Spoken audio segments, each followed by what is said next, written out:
महाभारत के युद्ध से पहले भगवान कृष्ण ने कर्ण से मुलाकात की। ये वह समय था जब कर्ण की वीरता, दानशीलता और कुशलता के चर्चे चारों ओर फैल चुके थे। पांडव और कौरवों के बीच महायुद्ध अनिवार्य हो चुका था और कृष्ण ने कर्ण को अपने पक्ष में लाने की योजना बनाई। कृष्ण ने कर्ण से कहा, हे कर्ण, तुम्हारे जीवन की सच्चाई तुमसे छिपी हुई है।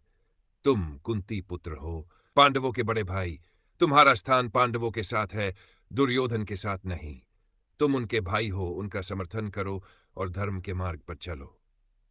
कर्ण ने इस सत्य को सुनकर कुछ क्षणों के लिए मौन साध लिया। उनके भीतर भावनाओं का एक तूफान उमड़ पड़ा।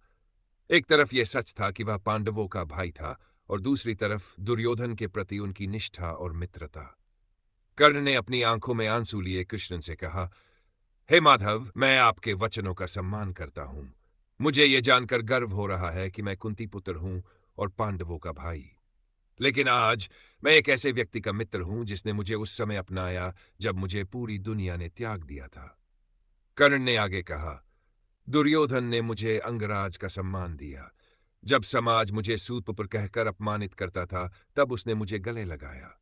यदि मैं आज उसका साथ छोड़ दूं, तो यह मेरे लिए अधर्म होगा। मैं जानता हूं कि यह युद्ध धर्म और अधर्म के बीच है, लेकिन मेरे लिए मित्र धर्म सबसे बड़ा है। कृष्ण ने कर्ण की बातों को ध्यानपूर्वक सुना। उन्होंने उसे यह भी चेतावनी दी कि कौरव पक्ष का अंत निश्चित है। फिर भी कर्ण ने अपनी बात पर दृढ़ रहते हुए कहा, यदि मेरा भाग्य मृत्यु है तो मैं उसे स्वीकार करूंगा, लेकिन मैं अपनी मित्रता और वचन का त्याग नहीं कर सकता।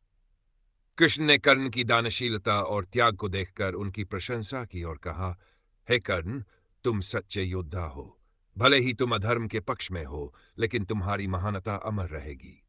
ये बातचीत कर्ण के चरित्र की गहराई और उनके द्वारा निभाए गए धर्म और मित्रता के बीच के संघर्ष को दर्शाती है। ये उनकी अडिग निष्ठा, बलिदान और दृढ़ता का प्रमाण है।